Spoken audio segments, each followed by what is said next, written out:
ಕೊನೆ ಕ್ಷಣದಲ್ಲಿ ಮಾಂಕಾಳ ವೈದ್ಯ ಬದಲು ಎಸ್ ಮಲ್ಲಿಕಾರ್ಜುನ್ಗೆ ಮಂತ್ರಿ ಸ್ಥಾನ ಸಿಕ್ತು. ಅದರ ಬಗ್ಗೆ ಬಿಜೆಪಿ ಆಕ್ಷೇಪ ವ್ಯಕ್ತಪಡಿಸ್ತಾ ಇದೆ. ಕೊನೆ ಕ್ಷಣದಲ್ಲಿ ಮಾಂಕಾಳು ವೈದ್ಯ ಬದಲು ಎಸ್ ಮಲ್ಲಿಕಾರ್ಜುನ್ಗೆ ಮಂತ್ರಿ ಸ್ಥಾನ ಸಿಕ್ಕಿದೆ. ಎಸ್ ಮಲ್ಲಿಕಾರ್ಜುನ್ಗೆ ಸಚಿವ ಸ್ಥಾನ ಕೊಟ್ಟಿದ್ದಕ್ಕೆ ಬಿಜೆಪಿ ಆಕ್ಷೇಪ ಹೊರಹಾಕ್ತಾ ಇದೆ.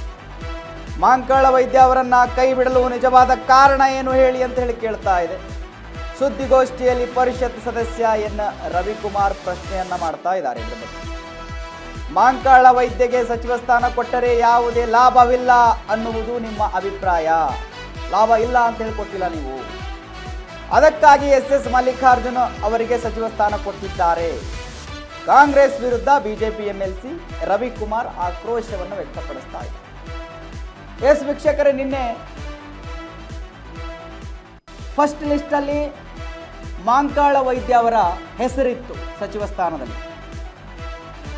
ಎರಡನೇ ಪಟ್ಟಿ ಬಂತು, ಮಾಂಕಾಳ ವೈದ್ಯ ಬದಲಾಗಿ ಎಸ್ ಮಲ್ಲಿಕಾರ್ಜುನ್ ಅವರ ಹೆಸರು ಅದರಲ್ಲಿ ಬಂತು. ಅದಾದ ಮೇಲೆ ಸ್ಟಾರ್ಟ್ ಆಯಿತು ಯಾರ ಹೆಸರುಗಳು ಮತ್ತೆ ಬದಲಾಗ್ತಾವೋ ಏನೋ ಎತ್ತೋ ಅಂತೇಳಿ ಕುತೂಹಲ, ಆತಂಕ ಎಲ್ಲವೂ ಕೂಡ ಸ್ಟಾರ್ಟ್ ಆಗೋಯ್ತು. ಅದಕ್ಕೆ ಸಂಬಂಧಪಟ್ಟ ಹಾಗೆ ರವಿಕುಮಾರ್ ಅವರು ಆಕ್ರೋಶ ವ್ಯಕ್ತಪಡಿಸ್ತಾ ಇದ್ದಾರೆ. ಹೇಗೆ ಸ್ಥಾನವನ್ನು ಬದಲಾಯಿಸಿದ್ರಿ, ಯಾಕೆ ಬದಲಾಯಿಸಿದ್ರಿ ಅಂತ ಹೇಳಿ ಅವ್ರು ಕೇಳ್ತಾ ಇದ್ದಾರೆ.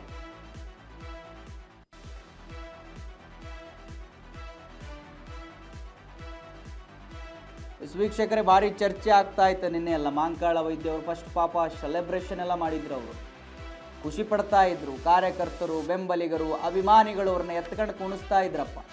ಸಡನ್ ಆಗಿ ಇನ್ನೊಂದಿಷ್ಟು ಬರುತ್ತೆ, ಆ ಲಿಸ್ಟಲ್ಲಿ ಮಾಂಕಾಳ ವೈದ್ಯ ಅವ್ರ ಹೆಸರೇ ಇರೋದಿಲ್ಲ. ಶಾಕ್ ಆಗ್ಬಿಡುತ್ತೆ ಅವರಿಗೆ. ಮಾಂಕಾಳು ವೈದ್ಯ ಬದಲು ಎಸ್ ಮಲ್ಲಿಕಾರ್ಜುನ್ ಅವರ ಹೆಸರು ಬರುತ್ತೆ. ಅದಾದ ಮೇಲೆ ನೋಡಿ ಸ್ಟಾರ್ಟ್ ಆಗುತ್ತೆ ಎಲ್ರಿಗೂ ಕೂಡ. ಅಂದರೆ ಫಸ್ಟ್ ಲಿಸ್ಟೇ ಫೈನಲ್ ಅನ್ಕೊಂಡ್ಬಿಟ್ಟಿದ್ರು ಎಲ್ಲರೂ.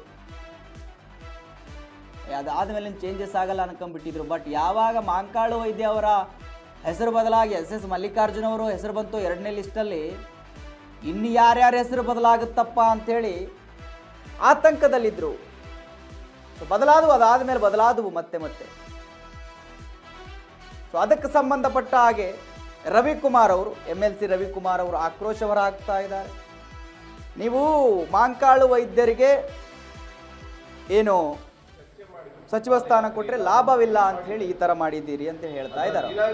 ಇವತ್ತು ಜೆಡಿಎಸ್ ಅನೌನ್ಸ್ಮೆಂಟ್ ಮಾಡಿದೆ 30, 31 ಮತ್ತು ಆಗಸ್ಟ್ 1 ಅನೌನ್ಸ್ಮೆಂಟ್ ಮಾಡಿದೆ. ಈ ವಿಷಯದ ಬಗ್ಗೆ ಇವತ್ತು ಟಿವಿಗಳಲ್ಲಿ ಒಟ್ಟಿಗೆ ಮಾಡ್ತಾರ, ಬೇರೆ ಬೇರೆ ಮಾಡ್ತಾರ ಅನ್ನುವಂಥ ಒಂದು ಸುದ್ದಿ ಬರ್ತಾ ಇದೆ. ನಾವು NDA ಈ ಹಿನ್ನೆಲೆಯಲ್ಲಿ ನಮ್ಮ ಎರಡೂ ಪಾರ್ಟಿಗಳ ಬೇಡಿಕೆಯು ಕೂಡ ಒಂದೇ ಆಗಿದೆ. ಅದೇನು ಅಂತ ಹೇಳಿದ್ರೆ, ಈ ಒಂದು ಟೌನ್ಶಿಪ್ ಯೋಜನೆಯನ್ನು ವಾಪಸ್ ಪಡಿಬೇಕು ಅಂತ. ಆದ್ರಿಂದ ಈ ದಿನಾಂಕದ ಬಗ್ಗೆ ನಮ್ಮ JDS ಅನೌನ್ಸ್ಮೆಂಟ್ ಮಾಡಿದೆ. ಈ ವಿಷಯದ ಬಗ್ಗೆ ನಮ್ದು ಯಾವುದೇ ತಕರಾರಿಲ್ಲ. ಆದರೆ ಈ ವಿಷಯದ ಬಗ್ಗೆ ನಮ್ಮ ಪ್ರತಿಪಕ್ಷ ನಾಯಕರು, ಅಧ್ಯಕ್ಷರು ಒಂದ್ಸರಿ ಮಾತಾಡಿ ಪಾದಯಾತ್ರೆ ಬಗ್ಗೆ ನಾವು ಯಾವುದೇ ಕಾಂಟ್ರವರ್ಸಿ ಮಾಡ್ಕೊಳ್ಳೋಕೆ ಹೋಗೋದಿಲ್ಲ. ಈ ವಿಷಯಕ್ಕೆ ಸಂಬಂಧಪಟ್ಟಂತೆ ನಮ್ಮ ಒಂದೇ ನಿರ್ಧಾರವನ್ನು ನಾವು ಪ್ರಕಟಿಸ್ತೇವೆ. ಇದು ಒಂದೇ. ನಾನು ಆಗ್ರಹಪಡಿಸೋದೇನು ಅಂತ ಹೇಳಿದ್ರೆ, ನಮ್ಮ ಮುಖ್ಯಮಂತ್ರಿಗಳಾಗಿರ್ತಕ್ಕಂಥ DK ಶಿವಕುಮಾರ್ ಅವರ ಡಬಲ್ ಸ್ಟ್ಯಾಂಡರ್ಡ್ ಅನ್ನು ನಾವು ಪ್ರಶ್ನೆ ಮಾಡ್ತೇವೆ.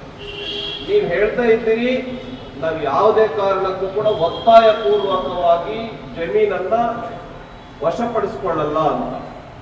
ಎರಡನೇ ನೋಟಿಫಿಕೇಶನ್ ಯಾಕೆ ಅನೌನ್ಸ್ಮೆಂಟ್ ಮಾಡಿದ್ರೆ? ಅವತ್ತು ಸಾವಿರಾರು ಎಕರೆ ಜಮೀನನ್ನ ಕಬ್ಜಾ ಮಾಡ್ತಕ್ಕಂಥ ನೋಟಿಫಿಕೇಶನ್ ಯಾಕೆ ಹೊರಡಿಸಿದ್ರಿ? ಯಾಕೆ ಈ ತರದ ಡಬಲ್ ಸ್ಟ್ಯಾಂಡರ್ಡ್, ದ್ವಿಮುಖ ನೀತಿ? ಇದನ್ನ ನಾವು ಪ್ರಶ್ನೆ ಮಾಡ್ತಾ ಇದ್ದೀವಿ. ಮತ್ತು ಅದು ಸಂಪೂರ್ಣವಾಗಿ ಫಲವತ್ತಾದ ಭೂಮಿ,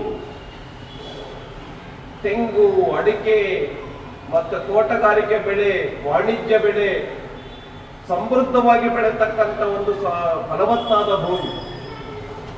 ಅರ್ಧ ಎಕರೆ ಇರ್ತಕ್ಕಂಥ ರೈತರ ಜಮೀನನ್ನು ಕೂಡ ನೀವು ವಶಪಡಿಸ್ಕೊಳ್ತಾ ಇದ್ದೀರಾ. ನಿನ್ನೆ ನಮ್ಮ ಹೋರಾಟದಲ್ಲಿ ರೈತರು ಬಂದು ಮಾತಾಡಿದ್ದನ್ನು ತಾವೇ ನೋಡಿದಿರಿ. ಈ ಹಿನ್ನೆಲೆಯಲ್ಲಿ ಈ ಯೋಜನೆಯನ್ನು ಕೂಡಲೇ ಕೈ ಬಿಡಬೇಕು. ಸರ್ಕಾರಿ ಭೂಮಿಯನ್ನು ತೆಗೆದುಕೊಂಡು ನೀವು ಮಾಡಿ, ನಮ್ದು ಯಾವುದೇ ತಕರಾರಿಲ್ಲ ಟೌನ್ಶಿಪ್ ಮಾಡೋದ್ರ ಬಗ್ಗೆ. ನೀವು ಸರ್ಕಾರದ ಭೂಮಿಯಲ್ಲಿ ಮಾಡಿ, ಆದ್ರೆ ರೈತರ ಭೂಮಿಯನ್ನ, ಉಳುವ ಭೂಮಿಯನ್ನ, ಬೆಳೆಯುವ ಭೂಮಿಯನ್ನ ಅದನ್ನ ನಾಶ ಮಾಡಿಬಿಟ್ಟು ಟೌನ್ಶಿಪ್ ಮಾಡೋದೇನಿದೆ, ಇದು ರೈತರ ಸಮಾಧಿಯ ಮೇಲೆ ನಗರ ನಿರ್ಮಾಣ ಮಾಡದಂತ ಯೋಜನೆ ಆಗುತ್ತೆ.